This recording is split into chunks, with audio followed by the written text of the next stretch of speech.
करते भगवान ने कहा, फुट्टस लोक धम्मी चित्तं यस्य न कंपति एतं मंगल मुत्तमम्। जिस व्यक्ति का, जिस साधक का 8 लोक धर्मों से चित्त कंपित नहीं होता है, वह उस व्यक्ति के लिए उत्तम मंगल होता है, श्रेष्ठ मंगलकारी होता है। अर्थात ये 8 लोक धर्म जो मेरे जीवन को प्रभावित करते हैं, यदि इसमें से किसी का भी के भी जीवन में उत्पन्न होने पर या मेरे जीवन के साथ वो ये 8 में से कोई घटित होता है, उस समय में चित्त कंपित नहीं होता है। अर्थात उसके घटने से चित्त भयभीत नहीं होता है, बहुत प्रसन्न नहीं होता है। अर्थात आपका चित्त उसमें संलग्न नहीं होता है, आप संयमित रहते हैं, संवर करके रखते हैं। कोई भी व्यक्ति, कोई भी साधक, तो वह उसके लिए श्रेष्ठ मंगल होता है, उत्तम मंगल होता है। कौन से लोक धर्मों की बात करते हैं जहाँ चित्त को संवर करके रखना है, जहाँ चित्त को संयमित करके रखना है। पहला भगवान कहते हैं सुख दुख, ये पहला 2 लोक धर्म है, सुख और दुख। सुख और दुख ये जीवन के अभिन्न अंग है। ये प्राणी के साथ घटित होते ही है। हमेशा सुख जीवन में हो ये जरूरी नहीं है, हमेशा दुख जीवन में हो ये भी जरूरी नहीं है। सुख दुख दोनों आते जाते रहते हैं। इसलिए यदि कोई मनुष्य, कोई व्यक्ति अपने मन में यह संकल्प धारण करके रखे या गांठ बांध के रखे कि ये भी बदल जाएगा, अर्थात ये भी बदल जाएगा, अर्थात जो जीवन में आज घटित हो रहा है, चाहे वो दुख है चाहे वो सुख है, ये भी बदल जाएगा। सूत्र के अनुसार न सुख बहुत है तो उसमें ये भी बदल जाएगा, तो इस सुख में बहुत ज्यादा अपने आप को मदमस्त करके क्यों रखना। हमारे साथ पास है वो किसी के पास नहीं है। जितना सुख मेरे पास बहुत धन है, मेरे पास बहुत प्रतिष्ठा है, मेरे पास बहुत भौतिक सुख साधन है, मेरे पास इतना सब कुछ संपत्ति है, तो मैं संसार का सबसे बड़ा सुखी हूँ, ये तो संभव नहीं है। ये तो एक तरह से आपने जीवन में उस सुख की वजह से अहंकार को पालना है। और असली बात अगर बात करें, आध्यात्मिक परिप्रेक्ष्य की बात करें, धर्म के मार्ग की बात करें, तो ये सारे सुख सुख नहीं है, ये सारे तो और भी जीवन में दुख उत्पन्न करने वाले हैं। क्योंकि यदि हम भौतिक संसाधनों को सुख मानते हैं, भौतिक संपत्ति को सुख मानते हैं, यह तो एक तरह से भगवान कहते हैं मूर्ख जन ऐसा करता है। ये तो एक तरह से मूर्ख व्यक्ति इस तरह का मानता है, क्योंकि ये जो हमें दिखते हैं, बहुत संपत्ति है, बहुत धन है, ये सब संपत्ति को सुख मानने से जीवन सुख प्राप्त नहीं होता, क्योंकि ये सारी संपत्ति तो नष्ट हो सकती है, वो कभी भी छीन हो सकती है। उसके लिए भगवान कहते हैं ऐसी संपत्ति इसको तो कभी भी राजा छीन भी सकता है, कभी भी चोर चुरा भी सकता है, और कभी भी आपका भाई बंटवा भी सकता है, और कभी भी आपका उत्तराधिकारी आपसे उत्तराधिकार में ले भी सकता है। तो ये धन श्रेष्ठ नहीं है, और न ही इससे प्राप्त सुख को श्रेष्ठ सुख भगवान ने कहा। जीवन में श्रेष्ठ सुख को तो भगवान कहते हैं निब्बानं परमं सुखं वदन्ति बुद्धा। भगवान बुद्ध कहते हैं कि निर्वाण को ही मैं श्रेष्ठ सुख कहता हूँ। जीवन में वही श्रेष्ठ सुख है जिस व्यक्ति का चित्त विकारों से विमुक्त हो गया, जिस व्यक्ति के चित्त से राग द्वेष मोह क्रोध तृष्णा इत्यादि का क्षय होने गया, अथवा वो उद्गल उद्गल मतलब जो उस मार्ग पे चल रहा है, वो उद्गल उस मार्ग पे चल भी पड़ा है, अर्थात उस चीज को प्राप्त करने के लिए हम चल भी पड़े, तो भी सुख वहीं से प्रारंभ हो जाता है। तो ये जो निर्वाण रूपी सुख है वही संसार का श्रेष्ठ सुख है। उस सुख के प्राप्ति से ही जीवन में उसकी प्राप्ति से ही जीवन में सच्चे सुख की प्राप्ति होती है। इस सुख को न तो राजा छीन सकता आपसे, ना चोर आपसे चुरा सकता है, ना आपका भाई आपसे बंटवा सकता है, ना आपका उत्तराधिकारी आपसे उत्तराधिकार में ले सकता है। व्यक्ति का प्राप्त किया हुआ ऐसा सुख उसका अपने ही काम आता है। यहीं तक बात खत्म नहीं होती है। भगवान कहते हैं ये जो सुख हमने इस तरह से चीजें एकत्रित की, कुशल संस्कार या जिसकी वजह से प्राप्त सुख, यह हम पीछे से लेके भी आते हैं और यही लोक में, इस लोक में उस संस्कारों से, उस सुख से हम सुखी होकर इस जीवन को बिताते हैं और इस जीवन में पहले से कैरी फॉरवर्ड करके लाए हुए और यहाँ एक कमाया हुआ ये धन, ये सुख उसमें एक्युमुलेट करते हैं, उसमें जोड़ते हैं और फिर उसको आगे लेके जाते हैं। जब तक निर्वाण को प्राप्त नहीं कर लेते हैं तब तक ये चित्त संतति जब जिस जिस भव में होती रहती है वो मेरे में उसमें सहायक होता है। तो इसलिए जो पहला लोक धर्म में सुख और दुख, तो बहुत सुख जीवन में उत्पन्न हो तो इस चीजों को भौतिक संसाधनों को बहुत सुख मान करके इसमें अहंकार भाव उत्पन्न न हो। यह सुख हमें ये जो वस्तुएं उपलब्ध नहीं है ये मेरे कुछ पहले के किए गए पुण्य संस्कारों की वजह से उत्पन्न हुई है। मेरे पुण्य संस्कार अच्छे हैं तो ये उत्पन्न हुई है। यदि अभी मैं इसमें अहंकार होकर इसका यूटिलाइजेशन, इसका उपभोग सही से नहीं किया तो इनका जल्दी क्षय हो जाएगा और हम दुख को ही प्राप्त होंगे। तो वैसा समझ करके उसका सही माने में जितना जैसा मुझे उपभोग के लिए है वैसा उपभोग करते हुए जो सच्चा सही सुख है निर्वाण रूपी उस मार्ग पे चित्त को बनाए रखे रहना चाहिए। उसी प्रकार से दूसरा जो दुख की बात होगी, बहुत सारे लोग ऐसा मानते हैं कि भगवान बुद्ध का धर्म बहुत नीरस है। भगवान बुद्ध ने केवल दुख दुख दुख दुख दुख दुख की ही बात किया है, पर भगवान बुद्ध ने ऐसा कुछ नहीं कहा। भगवान बुद्ध ने इस चित्त को नीरस करने के लिए कभी बात नहीं किया। दुख तो इस जीवन का अभिन्न अंग है। यह संसार के का एक प्राकृतिक सत्य है जो जीवन में हर किसी प्राणी के साथ घटित होता है। और जो कोई व्यक्ति उस दुख में को ये भी बदल जाएगा, ये ऐसा ये भी स्थिर नहीं रहेगा, उसमें नहीं रखता है। अर्थात जब जीवन में दुख उत्पन्न होता है जो चित्त को संवर नहीं करता, चित्त को संयमित नहीं करता, उस दुख में दुखी होकर के बैठ जाता है।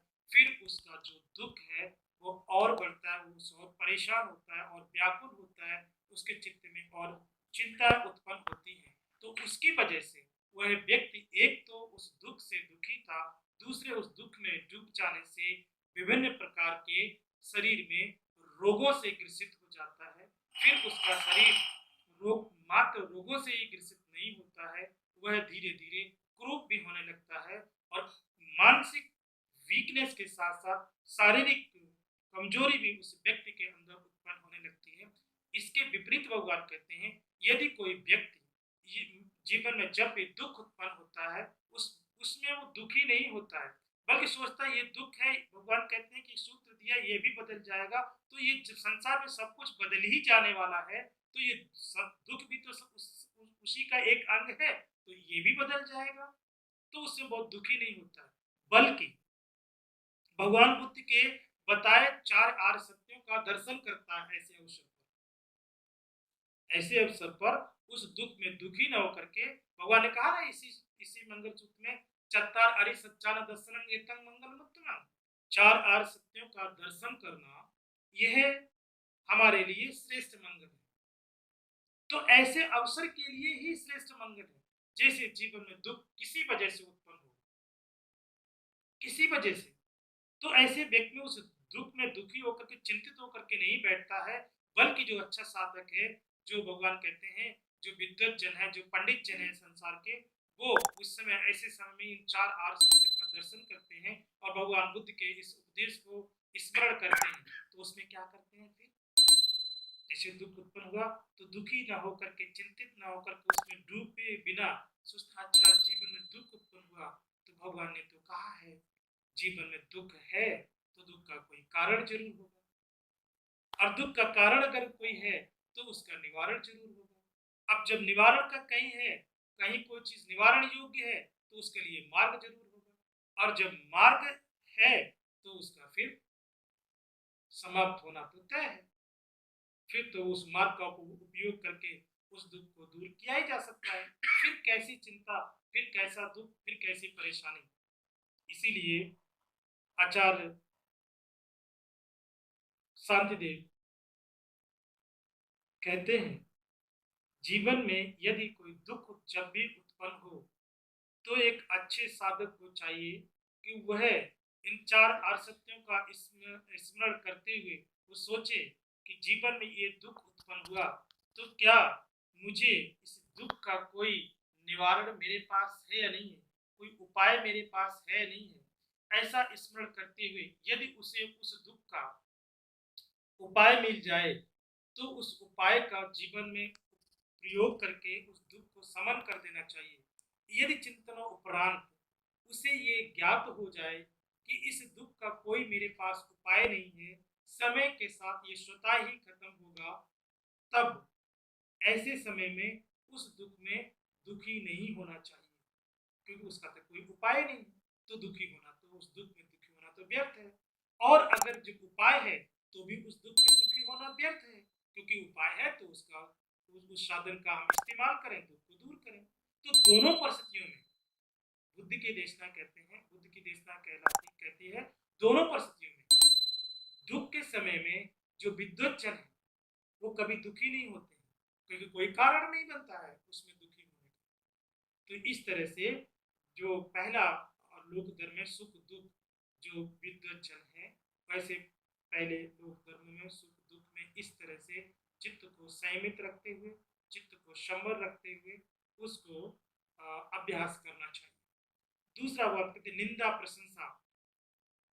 जीवन में, मनुष्य के जीवन में निंदा करने वाले लोग भी होते हैं और प्रशंसा करने वाले लोग भी होते हैं। अब ये सब हम पे निर्भर करता है, मेरे निंदक ज्यादा हों हैं या मेरे प्रशंसक ज्यादा हों, ये भी हम पे निर्भर करता है।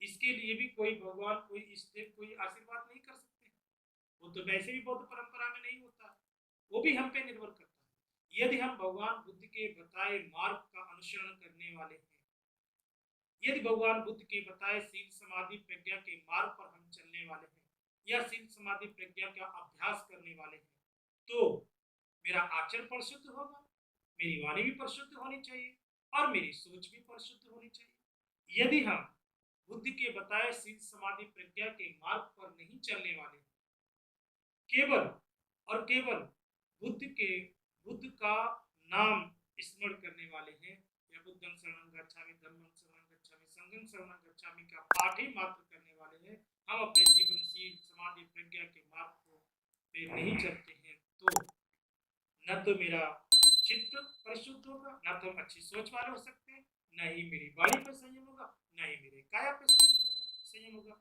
जब मेरे मन, वाणी और काया पे मेरा संयम नहीं होगा, वो मेरे तीनों आचरण से प्रशुद्ध नहीं होंगे, तो फिर प्रशंसा वाले तो लोग ज्यादा नहीं होंगे, फिर तो निंदा वाले ही ज्यादा होंगे। और इन तीनों पे संयम होगा तो निंदक कम होंगे, प्रशंसक ज्यादा होंगे, और जो निंदक भी होंगे वो द्वेषवश निंदा करने वाले।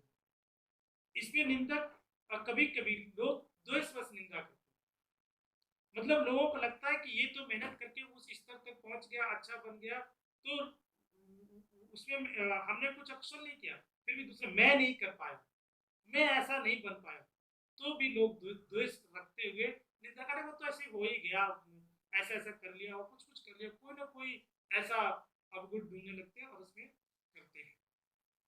तो वो इस तरह से वो निंदक लोग होते हैं, ये पूरी तरह से हम पे निर्भर करता है। ये तो एक बात। दूसरी बात भगवान कहते हैं बहुत महत्वपूर्ण। एक बार क्या था भगवान जब राजगिरी से गया से राजगिरी की तरफ जा रहे थे, तो भिक्षक के साथ साथ पीछे एक सुप्रिय नाम का ब्राह्मण और एक मारवक और उसका एक सुप्रिय नाम का शिष्य चेला, वो दोनों भी संघ के साथ साथ जा रहे थे। संघ के साथ जाते जाते उसमें जो उसका गुरु था वो भगवान बुद्ध के संघ की निंदा करते हुए जा रहा था, लेकिन जो उसका चेला था वो बुद्ध की और संघ की प्रशंसा करके जा रहा था। एक निंदा कर रहा है, दूसरा प्रशंसा कर रहा है, ये दोनों में विवाद करते, वो प्रशंसा करे तो वो निंदा करे, वो प्रशंसा करे तो निंदा करते, ऐसा करके करके करके वो राजगिरी से पहले एक अम्बुवन जो था ना वहाँ उसने दान किया था, क्या नाम जो जीवक ने आमवन में जाके वो वहाँ ठहरते हैं। तो वहाँ पे शाम को विचसन एकत्रित होकर के वो चर्चा कर रहा, देखो हम लोग के पीछे पीछे एक वो मार्बक और उसका एक शिष्य आ रहा था, वो गुरु उसका बुद्धि की संघ की निंदा कर रहा था, लेकिन उसका शिष्य प्रशंसा कर रहा था। तो वो ऐसे चर्चा कर रहे, तभी भगवान वहां आ जाते हैं। भगवान पूछते हैं बिच्छू आपस में क्या चर्चा हो रही, तो कहते भगवान ऐसे ऐसे हमने सुना, ऐसे ऐसे चर्चा आप लोग कर रहे थे। तो भगवान कहते हैं बिच्छू यदि तुम्हारी कोई बहुत निंदा करे तो तुम्हें क्या करना चाहिए। अमूमन जो आम आदमी जो सील समाधि और प्रज्ञा के मार्ग पर आरूढ़ नहीं है, वो क्या करता है, वो हमेशा उस निंदा के व्यक्ति को खोजता है। उसने मेरी निंदा की तो की कैसे, मैं तो ऐसा हूं ही नहीं, और अगर मैंने हूं भी तो मैं तो इतना हूं, वो तो खुद तो इतना है। मैं तो एक ही, मैंने तो केवल 1000 रुपए किया, उसने तो 1 लाख का काम खराब किया। मैंने तो उसको एक ही बार किसी से जरा सी बात की, जरा सा मैंने क्रोध किया था, वो तो क्रोध में उसने तो हत्या भी कर दी। मतलब अब जो निंदा करते समय व्यक्ति अवगुण सामने रखता है ना, तो किसी ने मेरा छोटा सा अवगुण सामने रख के निंदा की होगी, लेकिन जो आम जन होगा, जो सील समाधि प्रज्ञा के मार्ग का अभ्यास नहीं करता है, वो हमेशा निंदा करने वाले का बड़ा सा अवगुण ढूंढता है, जितना उसने छोटा हो उससे ज्यादा अवगुण ढूंढ करके उसकी निंदा करना शुरू कर देता। फिर उस करने वाले का उसको मिलेगा तो मैं उसको बताऊंगा, सामने मिलेगा तो कभी कभी झगड़ा भी लोग कर लेते हैं। कभी कभी मेरा तुम सही सारा कराओ, कहा था कि नहीं करा, कहा था सही सारा करा पाओ कि नहीं करा पाओ, तुम सही सारा कराने लगाओ फोन, या फिर बुलाओ उसको, उसने कहा तो कहा ही कैसे, उसकी हिम्मत कैसे पड़ी ऐसा करने। इस तरह के भाव हम उत्पन्न करते हैं निंदा। तो एक तो ये है, लेकिन भगवान क्या कहते हैं, जब कोई आप सुनो कि फला आदमी आपकी निंदा कर रहा था, तो जो व्यक्ति बुद्ध के बताए मार्ग पर चलने वाला होता है, अर्थात वो विद्वज्जन होता है, तो विद्वज्जन हमेशा क्या सोचता है कि अगर निंदा की गई है मेरी, तो मेरे किसी अवगुण को सामने रखकर की गई होगी, बिना अवगुण के तो निंदा नहीं हो सकती है। तो हमेशा चिंतन करना चाहिए कि जिस अवगुण को सामने रख करके निंदा की गई, क्या वाकई वो अवगुण मेरे अंदर है या नहीं है। यदि आप चिंतनोपरांत पाते हैं कि जिस अवगुण को सामने रख करके फला आदमी ने मेरी निंदा की है और ये अवगुण मेरे अंदर है, तो भाई आपको आग बबूला होने क्या जरूरत, तो आपको उस व्यक्ति के प्रति द्वेष करने क्या जरूरत, फिर तो उसने सही कहा। फिर तो कम से कम उस व्यक्ति को धन्यवाद देना चाहिए कि मेरी कमी जो मुझे पता नहीं थी वो उसने सामने रख दी, तो आज के बाद मैं उस अपनी गलती को सुधारूंगा और दोबारा से मेरी कभी निंदा भी नहीं होगी, और मेरा मार्ग भी कुशल मार्ग भी हो जाएगा। तो कम से कम हम भटके हुए थे मार्ग से, मुझे मार्ग पे लेके आया, तब तो मेरा कल्याण मित्र ही हो गया, मेरा दुश्मन कहाँ हो गया, मेरा वैरी कहाँ हो गया। तो भगवान ऐसे ही बिच्छू को समझाते कि जब कोई निंदा करे तो हमेशा सोचना चाहिए जिस अवगुण को लेकर निंदा की, क्या वो सही है या नहीं है। और यदि आप पाते हैं कि वो अवगुण आपके अंदर नहीं, फिर भी कोई निंदा कर रहा है और आप पूरी तरह से परिशुद्ध हैं, तो आपको बिल्कुल भी चिंता करने की आवश्यकता नहीं है।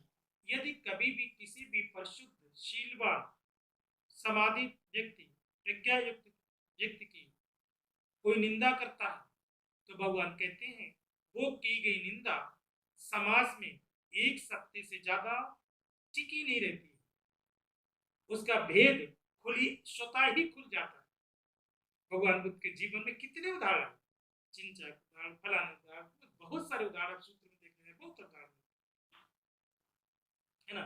ये अपने आप खुल ही जाता है। जब ऐसा है तो भी व्यक्ति को परेशान होने की जरूरत नहीं।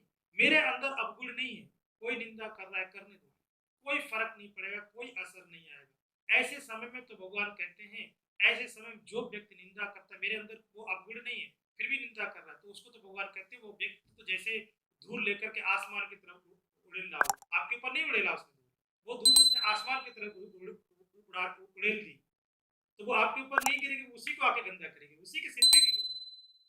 तो उसको उस मायने में सोचना चाहिए। तो ऐसे ये दूसरा अवलोक धर्म है, निंदा प्रशंसा, इसको इस मायने में देखना चाहिए। ऐसे यश और अपयश, यश कोई करता है, ऐसे जो प्रशंसा की बात, उनकी निंदा की प्रशंसा की बात करें तो प्रशंसा करने के लिए क्या चाहिए, कोई गुण चाहिए। तो जब भी कोई आपकी प्रशंसा करे तो तुरंत सोचना चाहिए, ये आदमी मेरी प्रशंसा कर रहा है तो इस गुण को सामने रख करके प्रशंसा कर रहा है, तो वाकई ये गुण मेरे अंदर है कि नहीं है। और आप पाओ कि ये गुण तो मेरे अंदर है नहीं, तो खाली पीली प्रशंसा कर रहा है, तो समझ जाना कि वो व्यक्ति स्वार्थी है। उस व्यक्ति को आपसे कुछ न कुछ लाभ प्राप्त करना है, इसलिए वो आपकी प्रशंसा कर रहा है। तो आप उस प्रशंसा बहुत प्रफुल्लित नहीं हो जाता, रहे मेरी बहुत प्रशंसा कर रहा है, मेरे अंदर ये गुण नहीं है फिर भी प्रशंसा कर रहा है, अच्छा कर रहा है, तो हम कुछ भी, आपको कभी भी वो हानि पहुंचा सकता है ऐसा व्यक्ति, कभी भी ऐसा व्यक्ति आपको चोट पहुंचा सकता है। और दूसरा सोचना चाहिए कि ये गुण मेरे अंदर नहीं है फिर भी ये प्रशंसा, और अगर ये मेरे अंदर गुण होता तो मेरी कितनी प्रशंसा। तो ये मुझे इस गुण को धारण करना चाहिए अपने अंदर, इस गुण का अभ्यास करना चाहिए। तो ऐसे इस यह निंदा और प्रशंसा को देखना चाहिए। ऐसे यश और अपयश को भी इन्हीं उदाहरणों के माध्यम से जानना चाहिए, और इन्हीं उदाहरणों के माध्यम से लाभ अलाभ जो 7 और 8 नंबर के लाभ अलाभ जीवन में, अगर किसी वजह से अलाभ हो गया, घाटा हो गया, तो ये अंतिम थोड़ी है। उस घाटे को समझ करके लोग उसमें बहुत परेशान हो जाते हैं, बहुत चिंता में डूब जाते हैं, और चिंताओं की डूब जाने की वजह से कभी-कभी बड़ी-बड़ी कैजुअलिटीज भी कर लेते हैं। सुसाइड होना, या फिर और कुछ भी, बहुत सारी दुर्घटनाएं, बहुत सारी कैजुअलिटीज कर बैठते हैं। लेकिन जो व्यक्ति उसमें डूबता नहीं, आज अलाभ हुआ तो किसी वजह से हुआ, उसके कारण खोजो दूर करके हम लाभ की तरफ भी जा सकते हैं, या इस व्यापार में अलाभ हुआ तो हम दूसरे व्यापार में लाभ प्राप्त कर सकते हैं। ये कोई अंतिम तो था नहीं। तो कभी भी जीवन में अलाभ होकर के लाभ कभी भी नहीं मिलता। गिरा हुआ व्यक्ति यदि संतुलित है तो कभी भी उठ के खड़ा हो सकता है, लेकिन गिरने के बाद यदि व्यक्ति असंतुलित हो जाता है तो कभी भी खड़ा नहीं हो सकता है। इसीलिए भगवान कहते हैं, कभी भी जीवन में अलाभ हो तो उसमें डूबना नहीं, परेशान नहीं होना, बल्कि अपने आप को संतुलित करके उसका आकलन करना, और आकलन करने के बाद जो खामियां नजर आए उसको करके दोबारा करने, आपको लगे कि मैं ये खो ही नहीं सकता, तो दूसरी तरह से उसको करना चाहिए। तो ऐसे लाभ में भी ऐसे सोचना चाहिए, लाभ होने बहुत खुश ना हो, क्योंकि ये लाभ टिकने वाला नहीं, इसका सदुपयोग नहीं किया तो नष्ट भी हो सकता है। क्योंकि जो पहले मैंने कहा एक वाक्य कि ये भी बदल जाएगा, सब कुछ बदल जाने वाला स्वभाव वाला होता है। तो इस तरह से ये जो लोक धर्म है, सुख दुख निंदा प्रशंसा, यश अपयश लाभ अलाभ, ये मेरे जीवन को बहुत प्रभावित करते हैं। मुझे चित्त को इस तरह संयमित करके रखना चाहिए कि इनमें से जब भी कोई मेरे जीवन में उत्पन्न हो तो मैं संयमित करके रखना। अक्सर लोग कहते हैं पैसा आ जाता है तो लोग बहुत सारे अक्षर करने लगते हैं, सब जाने क्लब, फालतू में घूमना, इधर करना, वो बहुत कुछ करने लग जाते हैं। तो वो सारे अक्षर मात्र हो जाते हैं। लेकिन जो इन लोक धर्म को समझता है, संयमित चित्त वाला होता है, वो कभी ऐसा नहीं करता। हाँ, उत्पन्न हुआ, जीवन में बहुत धन